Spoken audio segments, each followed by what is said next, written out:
Seja bem-vindo, seja bem-vinda ao nosso podcast jurídico HNS.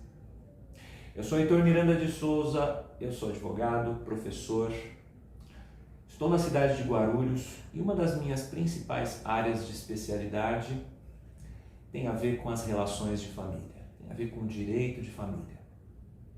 Se você está assistindo a esse podcast ou ouvindo pela primeira vez, eu faço a você um convite.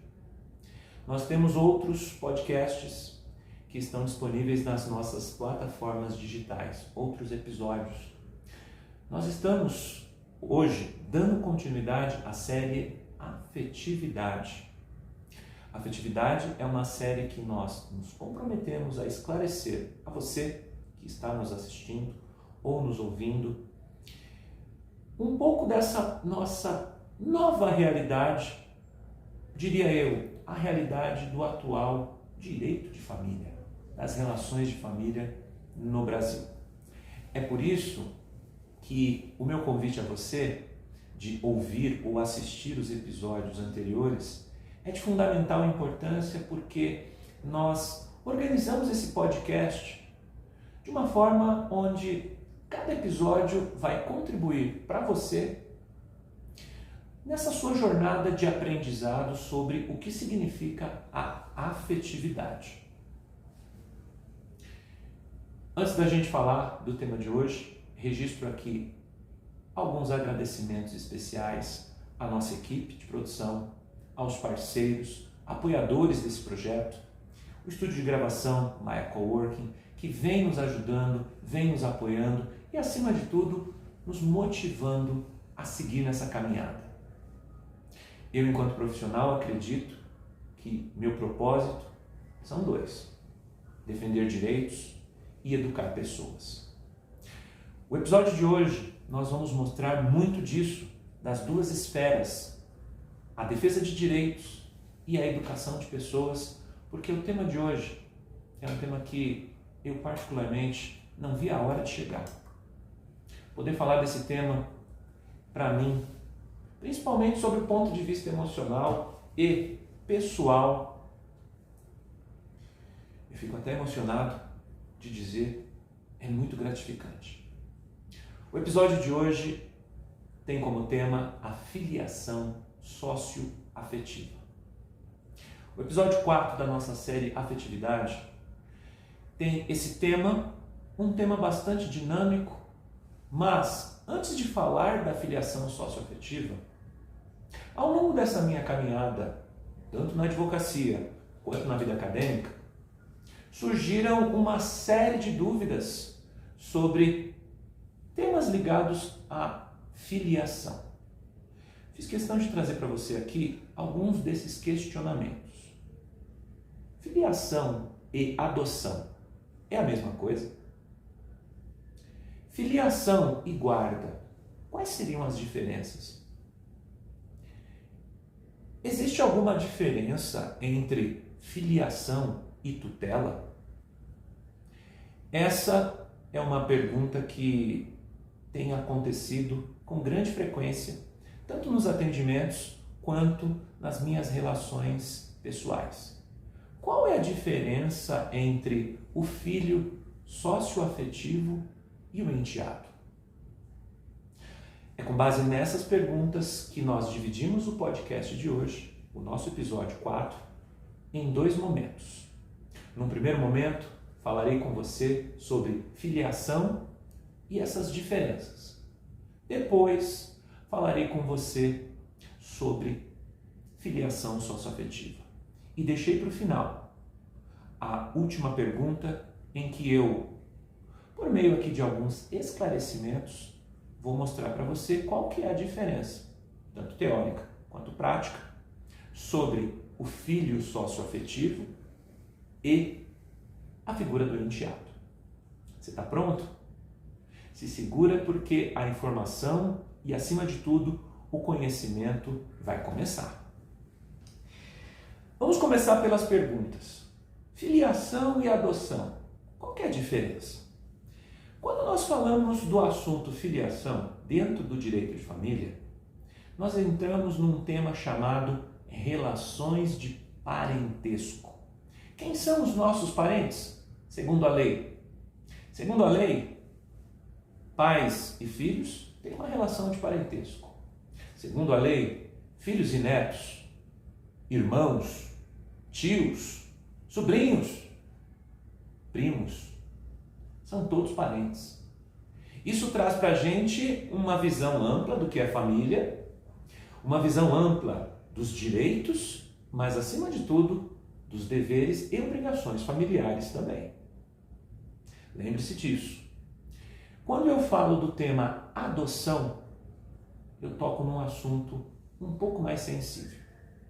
Porque adoção, segundo a lei, tanto o Código Civil, tanto o Estatuto da Criança e do Adolescente, que é a lei número 8.069 de 90, mas acima de tudo, a Constituição Federal, todas essas leis vão nos esclarecer o seguinte: adoção é um processo. É um processo no qual uma pessoa é colocada em uma família substituta. O meu primeiro caso na advocacia foi um caso de adoção. Me lembro bem que envolveu uma situação em que a pessoa que estava sendo adotada pertencia a um vínculo de parentesco. Essa pessoa foi adotada pela, abre aspas, tia-avó. E o que aconteceu no final desse processo? A tia-avó passou a ser mãe desta pessoa que foi adotada e passamos a ter uma nova realidade. Ela deixou de ser tia-avó para ser mãe. Veja aí a diferença quando falamos em adoção. Existem muitas outras coisas envolvendo essa questão, no que diz respeito à adoção. Mas, fazendo aqui a resposta à primeira pergunta, eu não posso confundir filiação com adoção. Vamos avançar. Pois bem, filiação e guarda, é tudo a mesma coisa? A resposta é bastante simples, não. Quando eu falo em guarda, eu entro dentro de um assunto do direito de família que recebe o nome poder familiar. Diz a Constituição Federal, no artigo 229, que os pais têm o dever de zelar pela guarda dos seus filhos, vírgula, e os filhos o dever de zelar pela guarda dos seus pais na velhice. Hoje a gente vai se dedicar à primeira parte desse artigo. Quando você, pai ou mãe, tem um filho, além dessa alegria de ter um descendente, nasce uma responsabilidade. Poder é sinônimo de responsabilidade. Agora, pelos desígnios da vida, as pessoas podem se casar, podem ter uma união estável. Qual que é a diferença? Deixo uma dica para você. Nos episódios anteriores, nós falamos um pouquinho sobre união estável e casamento. Se você quiser saber a diferença, dá uma olhadinha lá nos episódios anteriores. Mas vamos pegar o exemplo de duas pessoas, dois adultos, que se casam e, pelos desígnios da vida, decidem se divorciar. Como que ficam os filhos? Os filhos continuam com esse vínculo, só que o poder familiar, essa é a questão que nós precisamos tomar o devido cuidado. Por quê? O Instituto da Guarda, o tema guarda, envolve essa questão e, quando a gente fala em guarda no Brasil, existem dois tipos. A guarda unilateral e a guarda compartilhada. A grande diferença é que na guarda compartilhada o consenso é maior. Então, ambos exercem esse poder que a gente chama de poder familiar. Se o casal, se os companheiros não se entendem muito bem, por meio do divórcio ou da dissolução da união estável, eles podem fazer um acordo, no sentido de atribuir esse poder familiar a um dos dois. É o que a gente chama aqui no direito de guarda unilateral. Toda a rotina, toda a educação, digamos assim, todos os afazeres vão ficar sob a responsabilidade de uma determinada pessoa, não eximindo o outro da sua responsabilidade afetiva, responsabilidade patrimonial. Opa, já estou adiantando um pouquinho. Esses assuntos a gente vai falar mais à frente. Mas é importante deixar isso pontuado para você. Não há o afastamento dessa responsabilidade. A única coisa é que, para a boa educação das crianças e dos adolescentes, isso é necessário. Isso tem a ver com o planejamento de vida, os deveres familiares. E é por esse motivo que você, quando não tem o exercício dessa guarda, você passa a ter aquilo que nós chamamos aqui no direito de visita. Seja quinzenal, semanal, existe uma regra. Pensando em quem? Pensando nos filhos. Então veja que existe aí uma diferença bastante significativa com relação à filiação e guarda. E trago para vocês um exemplo prático disso. Nós atuamos no escritório em uma determinada situação onde, depois do divórcio, ficou definida que a guarda de uma determinada criança ficaria com um dos cônjuges. Para não gerar polêmica, vou usar essa expressão. Pode ser tanto o homem quanto a mulher. Ao longo da vida, no exercício do poder familiar, no exercício dessa guarda unilateral, a criança se torna adolescente. E diz para um dos seus pais: quero ficar contigo, quero viver contigo, quero mudar de rotina. Foi aí que um dos cônjuges procurou o escritório, nos trouxe essa informação e, por meio dessa informação, nós entramos com um pedido de alteração de guarda. E daí um processo judicial deu início e essa discussão foi ajustada perante a justiça. Então veja, estamos falando de pais e filhos. Os pais continuam com o exercício do poder familiar. A gente, ao tentar regulamentar isso, vai usar do Instituto da Guarda. Muita gente confunde, inclusive, o termo guarda com tutela. E aí vamos responder a outra pergunta. Filiação e tutela tem alguma diferença? A gente poderia acrescentar o seguinte questionamento. Existe diferença entre filiação, guarda e tutela? A diferença está no seguinte, está no conceito. Quando a gente fala do tema tutela, a matéria está no Código Civil, no artigo 1728. E o que é a tutela? Tutela nada mais é do que a nomeação de uma pessoa que será responsável por outra menor de idade. Por que isso acontece? Por N motivos.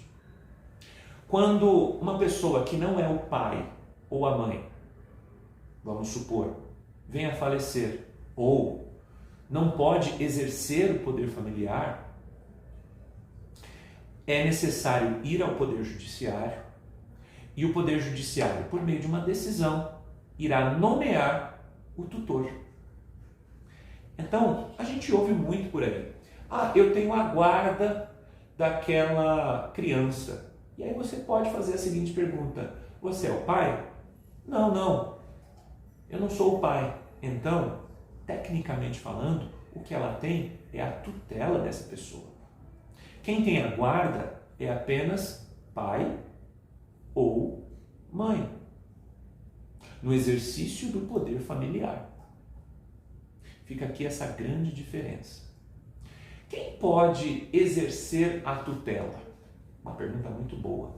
Qualquer pessoa que esteja na plenitude da sua capacidade civil, vale dizer, é maior e capaz, pode assumir a responsabilidade por outra pessoa. Vou trazer aqui para você 2 casos práticos. Um caso que nós tivemos aqui no escritório, que aconteceu no ano de 2020. Bom, para quem não se lembra, no ano de 2020, não só o Brasil, mas o mundo passou por um episódio que nós demos o nome Pandemia Covid-19. Um jovem de 12 anos de idade teve, pelos desígnios da vida, a perca de 2 entes queridos. Foram vítimas da Covid-19. Esse jovem perdeu o pai e a mãe.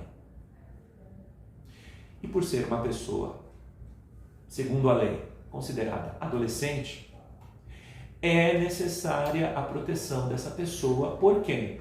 Por alguém que possa assumir essa responsabilidade.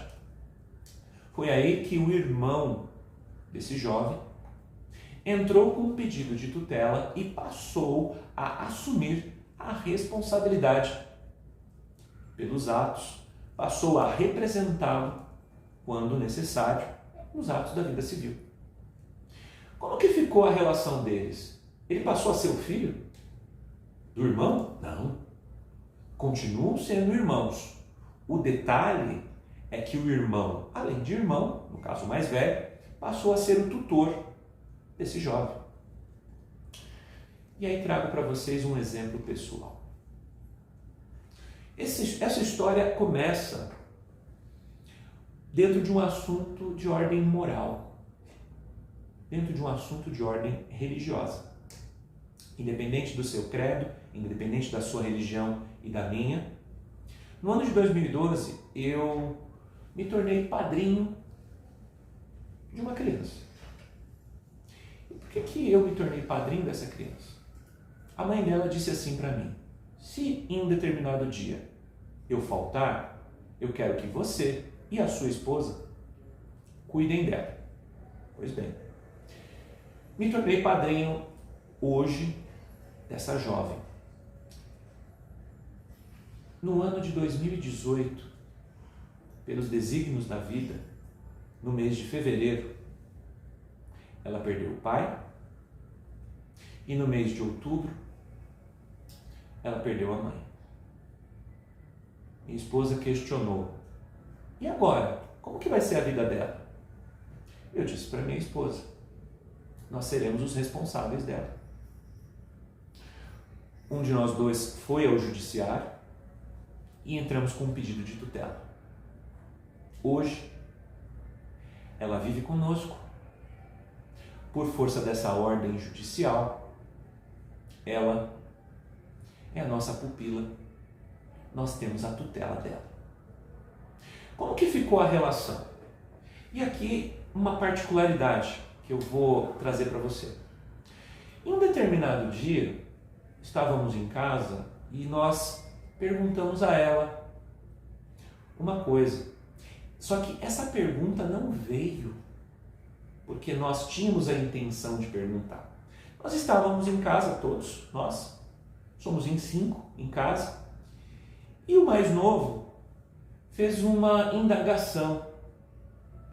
Olha, eu tenho esse sobrenome, ele tem, no caso o irmão mais velho dele, tem esse sobrenome, o senhor tem esse sobrenome, a senhora tem esse sobrenome e ela não tem esse sobrenome. Nós, eu e minha esposa, fizemos uma pergunta para ela. Diante desse fato, você quer acrescentar esse nome ou não? Ela pensou e disse assim: não, não preciso acrescentar esse nome. E tudo bem, somos uma família. Por que eu estou tocando neste assunto com vocês? Além da experiência prática dessas diferenças, agora nós podemos falar um pouquinho sobre o que é a filiação socioafetiva. Como é que ela surgiu? Em primeiro lugar, a filiação socioafetiva no Brasil surgiu com base no que nós entendemos por filiação. essa relação de parentesco, traz para nós uma série de situações possíveis. Em segundo lugar, a filiação socioafetiva surge no Brasil por meio do princípio da afetividade. Já ouviram uma frase? Pai é quem cria, não é quem coloca no mundo. Mãe é quem cria e não quem coloca no mundo. Essa frase tem muito significado. Se a gente observar as relações sociais, ela se faz presente em inúmeras situações. E dizendo isso, olhando para o direito, nós tivemos aí uma série de situações que foram surgindo ao longo da história. E repito, se você quiser entender um pouco sobre isso, precisa voltar lá nos episódios anteriores, porque nós estamos numa construção de conceitos e ideias. Chegamos até aqui agora com essa ideia, com base no afeto, existe a possibilidade de uma filiação que nós damos o nome filiação socioafetiva. Bacana. Preciso te trazer também mais uma informação. No ano de 2017, o Conselho Nacional de Justiça editou aquilo que nós damos o nome de provimento, editou o provimento número 63 de 2017. E como que esse provimento surgiu? Esse provimento surgiu com base nos inúmeros casos que foram levados ao Poder Judiciário. Pessoas que, com base no afeto, disseram à justiça: essa pessoa é meu pai, essa pessoa é minha mãe. Ou o contrário, pais que foram ao judiciário porque reconheceram que, na verdade, são pais, ainda que por afeto, dessas pessoas. E a justiça começou a dar algumas decisões, reconhecendo essa filiação.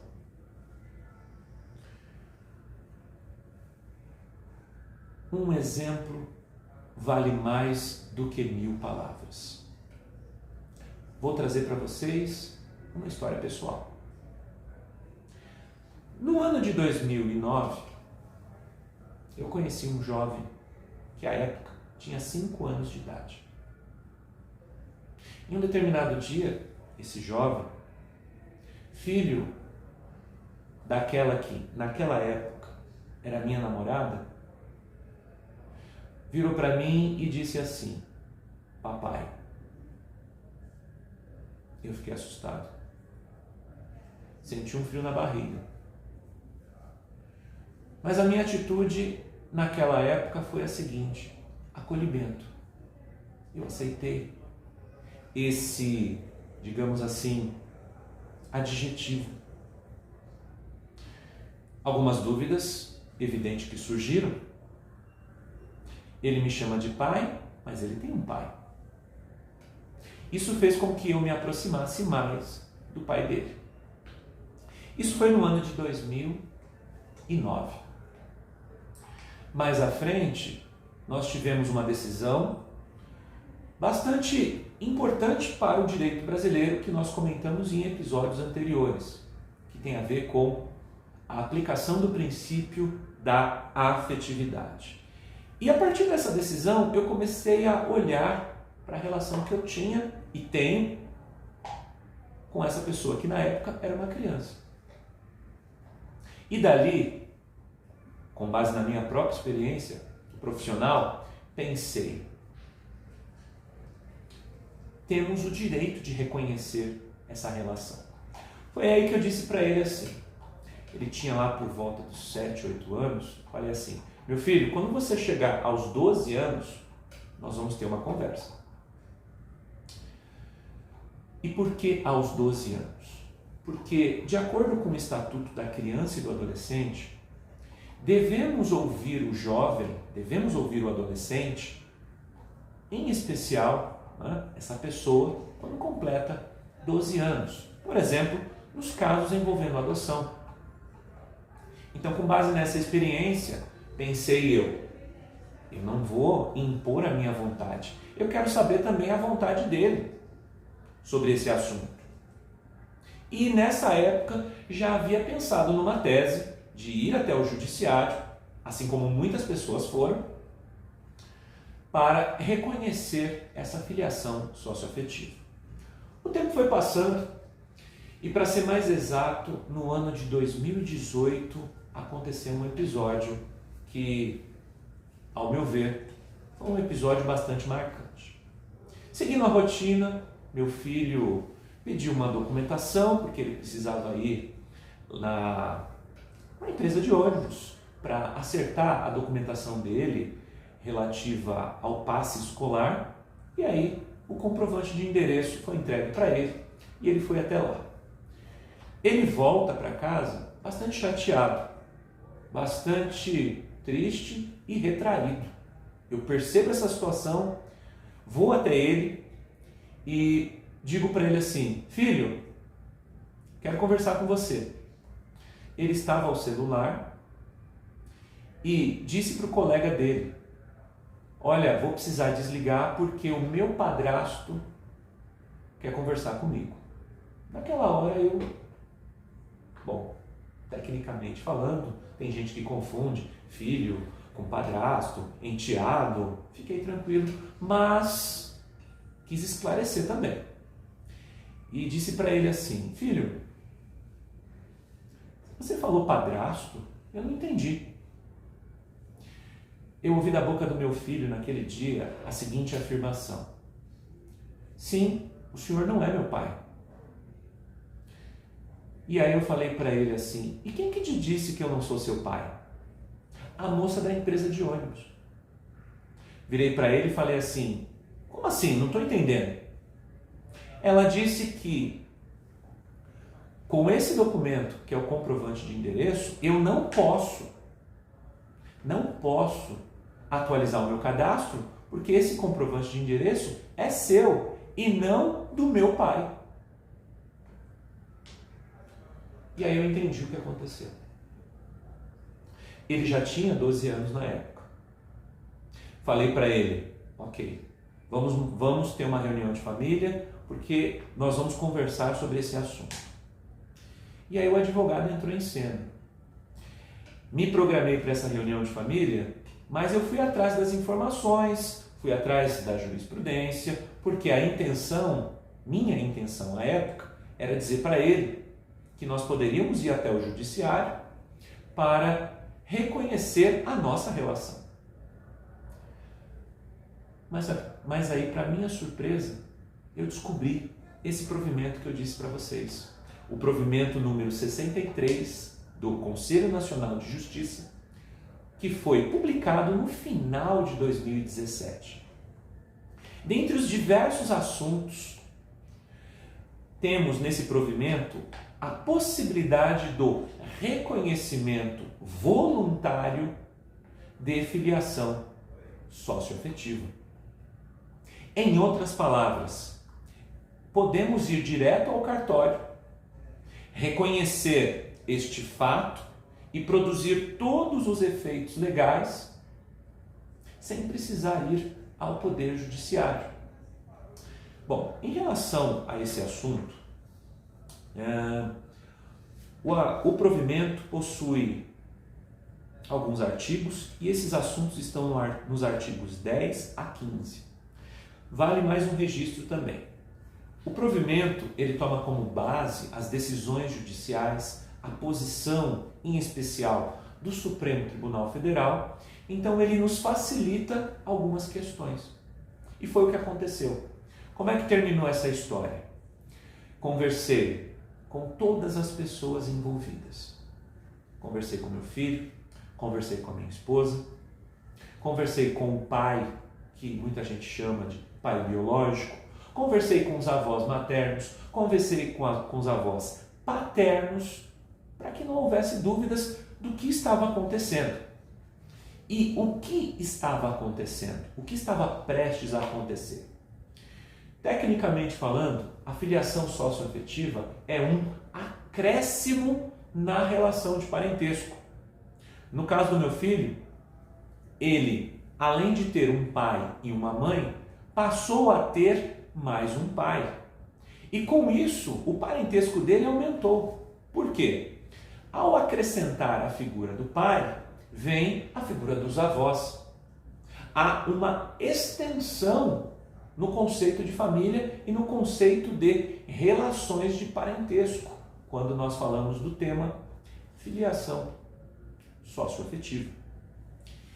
Quais são os direitos que surgem quando ocorre o reconhecimento de uma filiação socioafetiva? Eu gosto de dizer com toda certeza, um filho socioafetivo tem todos os direitos que qualquer outro filho tem. Como assim?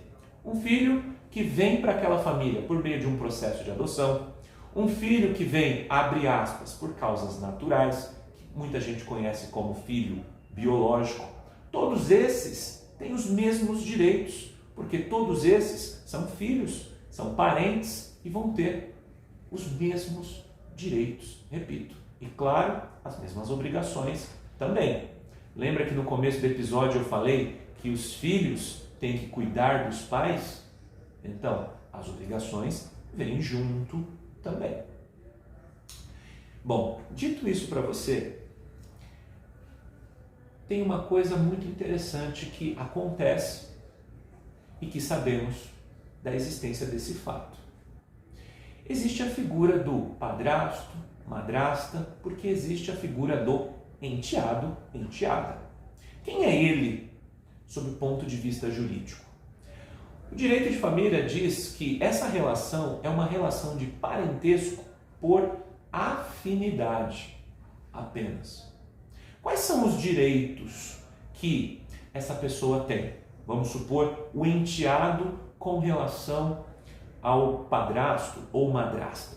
Não são os mesmos que um filho, seja por socioafetividade ou por adoção, ou até mesmo por filiação natural, vai ter. Existe sim uma diferença sob o ponto de vista legal. Agora, esse filho, ou melhor, esse enteado, enteada, segundo a Lei de Registros Públicos, tem o direito de acrescentar o nome do seu padrasto e madrasta, sem problema algum. Quem diz isso é o artigo 57, parágrafo 8º da Lei de Registros Públicos. E aí uma questão polêmica. Como é que ficam os alimentos? Quando nós falamos em filiação socioafetiva, eu disse, a igualdade é a mesma. Então, um filho socioafetivo, caso ocorra o divórcio, tem direito de cobrar alimentos, seja do pai socioafetivo, seja do filho natural, sem problema algum. Por quê? Porque é filho. Agora, no que diz respeito à figura do enteado, segundo a lei, não existe essa obrigatoriedade e este direito aos alimentos. Só tem um detalhe nessa história que eu acho importante registrar aqui. Para efeitos práticos, quando falamos deste assunto, existe uma posição da jurisprudência que aceita a possibilidade de alimentos, desde que seja comprovada a afetividade. Temos alguns julgados na jurisprudência sobre isso. Juízes que, olhando os fatos, reconheceram a obrigatoriedade dos alimentos. Tudo isso, repito, com base no princípio da afetividade. E uma última diferença quanto a essa questão: o enteado não tem direitos sucessórios. O filho socioafetivo tem. Então, é uma diferença que vale a pena registrar. Esse assunto, como eu disse para vocês, envolve muito da nossa atuação profissional e também da vivência pessoal. Ultimamente eu tenho acompanhado, por meio de alguns atendimentos, inúmeros casos de pessoas que não sabem ao certo se a relação delas envolve uma relação que diz respeito à filiação socioafetiva ou à adoção ou até mesmo tutela e guarda, né? E aí o esclarecimento é fundamental nessas questões. Só para finalizar, esse assunto foi importante em um caso que nós atuamos recentemente no escritório, porque houve uma dúvida se haveria um pedido de adoção ou um pedido de filiação socioafetiva, de acordo com os fatos que foram contados. Depois de esclarecer essa diferença, as partes interessadas ficaram conscientes que o melhor caminho seria mesmo o caminho da adoção, nesse caso. Mas que pode ser o quê? Diferente. E é o que a gente vem acompanhando aí nessa nossa caminhada. Chegamos ao final desse episódio com o tema filiação socioafetiva e aqui eu deixo algumas recomendações ou até mesmo alguns pedidos. Se você achou esse conteúdo interessante, eu te peço, compartilhe. Se você acha que esse conteúdo é útil para alguém, compartilhe com essa pessoa, porque assim os esclarecimentos serão maiores e assim as pessoas vão se conscientizar cada vez mais acerca dos seus direitos. E para finalizar, se você achou interessante esse conteúdo, a jornada ainda não acabou. Os episódios continuam. Temos mais alguns episódios ainda dentro dessa nossa série Afetividade, que não para por aqui. Portanto, espero você nos próximos episódios da nossa série Afetividade. Um forte abraço para você e nos falamos nos próximos episódios.